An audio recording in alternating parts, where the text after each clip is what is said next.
الحمدللہ رب العالمین والصلاة والسلام علی سید المرسلین اما بعد فاعوذ باللہ من الشیطان الرجیم بسم اللہ الرحمن الرحیم والصلاة والسلام علیک یا رسول اللہ وعلی آلک واصحابک یا حبیب اللہ الصلاة والسلام علیک یا نبی اللہ وعلی آلک واصحابک یا نور اللہ۔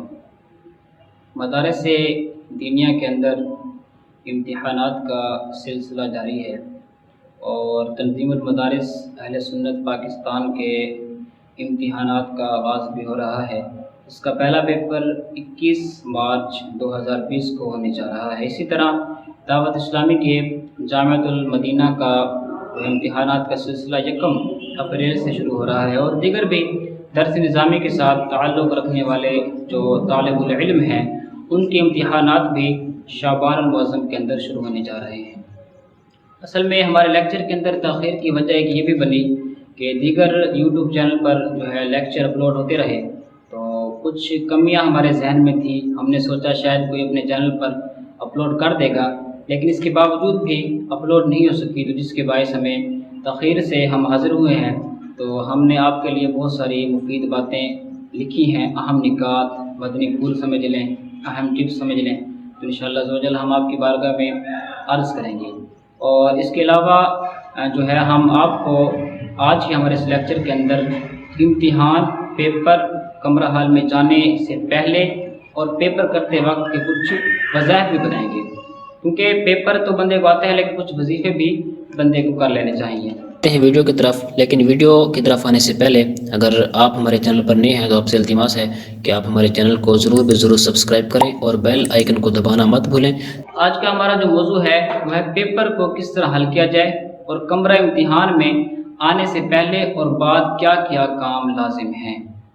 تو آج ہمارا اس حوالے سے لیکچر ہے۔ اس سے پہلے کچھ میں آپ کے لیے اہم نکات جو ہے وہ نوٹ کر رہا تھا، تو کسی بھائی نے جو ہے مجھے پیپر حل کرنے کے حوالے سے کچھ جو ہے اہم نکات بھیجے ہیں۔ پہلے میں آپ کی بارگاہ میں وہ عرض کرتا ہوں کہ جب امتحان سر پر آ جاتا ہے تو اکثر طلبہ امتحان کی تیاری شروع کرتے ہیں۔ یہ طریقہ کار غلط ہے۔ سارا سال جو ہے محنت نہیں کر پاتے، لیکن جب امتحان سر پر آ جاتا ہے تو اس وقت اپنے اوپر ایک امتحان کا ایک بھوت ہی سوار کر لیتے ہیں۔ اس طرح کرنا نہیں چاہیے۔ اور امتحان کے دن نصاب یاد کرنے کے نہیں ہوتے، بلکہ یاد کیے ہوئے کو دہرا کر پختہ کرنے کے ہوتے ہیں۔ لہٰذا کوشش کریں کہ امتحان کے آنے سے پہلے ہی نصاب تیار کر لیا جائے۔ اسی طرح کوشش کریں کہ امتحان کے نصاب کو ایک دفعہ آپ مکمل طور پر دہرا لیں۔ اگر آپ کے پاس کاپی پنسل ہے تو آپ یہ اہم نکات اپنی ڈائری کے اندر لکھ لیں، یا اپنی خاص جو آپ کی کاپی ہے تو اس کے اندر لکھ لیں، تاکہ پیپر کے دن ہم پیپر دینے سے پہلے ان چیزوں کو دہرا لیں۔ اور اگلا جو مدنی پھول ہے وہ یہ ہے کہ اپنے مزاج کو سمجھنا چاہیے۔ بعض طلبہ تنہائی میں امتحان کی تیاری اچھے طریقے سے کر سکتے ہیں اور بعض طلبہ کمبائن یعنی تکرار یا دوسروں سے سمجھ کر تیاری کر سکتے ہیں۔ تو حتی المقدور جیسا مزاج ہو ویسے ہی چلنا چاہیے۔ اور اپنے مقصد پر آپ غور کریں کہ آپ کا مقصد کیا ہے اور اس کو کن جائز طریقوں سے حاصل کیا جا سکتا ہے، اور اہم مقامات کا جائزہ لیں اور ان پر زیادہ توجہ دیں، اور پچھلے سالوں کے پیپرز کا بھی آپ جائزہ لیں۔ ممکنہ صورت میں ان کے جوابات ایک دفعہ دہرا لیں۔ اہم مباحث کو آپ چلتے پھرتے ذہن میں دہراتے رہیں۔